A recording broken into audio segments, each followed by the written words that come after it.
ನಮ್ಮ ಹಲವಾರು ಕೆಲವರೆಲ್ಲ ನಮ್ಮ ಒಂದು ಮಾಹಿತಿಗೆ ಬಂದಾಗ ಅದನ್ನು ಅವರು ಪರಿಶೀಲನೆ ವಿಶ್ಲೇಷಣೆ ಮಾಡಿಸಿದ್ದಾರೆ.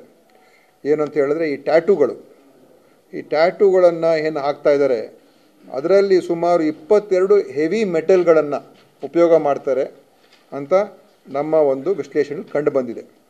ಅಂದರೆ ಸೆಲೇನಿಯಮ್ಮು, ಕ್ರೋಮಿಯಮ್ಮು, ಪ್ಲಾಟಿನಮ್, ಆರ್ಸೆನಿಕ್ ಇದೆಲ್ಲ ಉಪಯೋಗ ಮಾಡ್ತಾರೆ. ಯಾಕಂದರೆ ಬಣ್ಣಗಳೆಲ್ಲ ಬರಬೇಕು, ಅದೆಲ್ಲ ಇನ್ನೂ ಅದು ಒಂಥರ ಭಾಳ ತೀವ್ರವಾಗಿ ಅದು ಕಾಣಬೇಕು, ಎದ್ದು ಕಾಣಬೇಕು ಅಂತಕ್ಕೋಸ್ಕರ ಅದಕ್ಕೆ ಈ ಹೆವಿ ಮೆಟಲ್ಸ್ ಎಲ್ಲ ಬೇರೆ ಬೇರೆ ಬಣ್ಣ ಬರ್ತಕ್ಕಂಥದ್ದಕ್ಕೆ ಅದನ್ನು ಉಪಯೋಗ ಮಾಡ್ತಾ ಇದ್ದಾರೆ.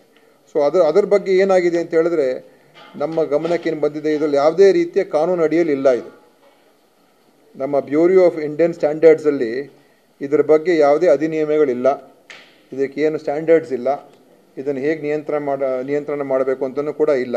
ಇದರಿಂದ ಕೆಲವು ಕಡೆ ಎಲ್ಲ ನಮಗೆ ಬಂದಿರುವಂಥದ್ದು ಕೆಲವು ಇನ್ಫೆಕ್ಷನ್ಸ್ ಬರ್ತದೆ, ಬ್ಯಾಕ್ಟೀರಿಯಲ್ ಇನ್ಫೆಕ್ಷನ್ನು, ಫಂಗಲ್ ಇನ್ಫೆಕ್ಷನ್, ಇವೆಲ್ಲ ಅದು ಬರುವಂಥದ್ದು ಆ ಸಂದರ್ಭಕ್ಕೆ. ಬಟ್ ಏನಾದರೂ ಲಾಂಗ್ ಟರ್ಮ್ ಇಂಪ್ಯಾಕ್ಟ್ ಇದೆಯಾ ಅಂತಲೂ ಕೂಡ ನಾವು ನೋಡಬೇಕು, ಯಾಕಂದರೆ ಅದು ಇನ್ನೂ ನಮಗೆ ಪೂರ್ತಿ ಮಾಹಿತಿ ಇಲ್ಲ. ಏನೇ ಇರಲಿ, ಇದು they are using different metals on the body, ನಮ್ಮ ಶರೀರದ ಮೇಲೆ ಇಂಜೆಕ್ಟ್ ಮಾಡ್ತಾರೆ, ನಮ್ಮ ಶರೀರ ಒಳಗಡೆ ಹೋಗಿ ಅದು ಪರ್ಮನೆಂಟಾಗಿ ಕೂತ್ಕೊಳ್ತದೆ.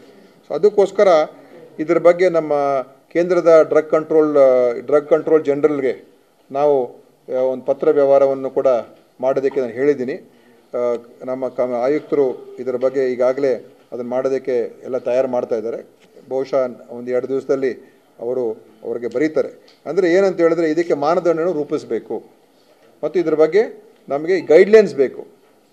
ಯಾವ ಥರ ಇದರಿಂದ ಏನು ಪರಿಣಾಮ ಇದೆ, ಯಾವ ಥರ ಉಪಯೋಗಿಸ್ಕೋಬೋದು, ಇದಕ್ಕೆ ಏನು ರೆಸ್ಟ್ರಿಕ್ಷನ್ಸ್ ತಿಳ್ಕೊಂಡು ಇದರ ಬಗ್ಗೆ ಒಂದು ಮಾನದಂಡ ರೂಪಿಸ್ತಕ್ಕಂಥ ಕೆಲಸ ಆಗಬೇಕು ಅಂತ ಕೂಡ ನಾವು ಅವರಿಗೆ ಕೇಂದ್ರಕ್ಕೆ ನಾವು ಬರೀತಾ ಇದ್ದೀವಿ. ಇದು ಮಾಡಿರ್ತಕ್ಕಂಥ ಇನ್ನೊಂದು ಕ್ರಮ.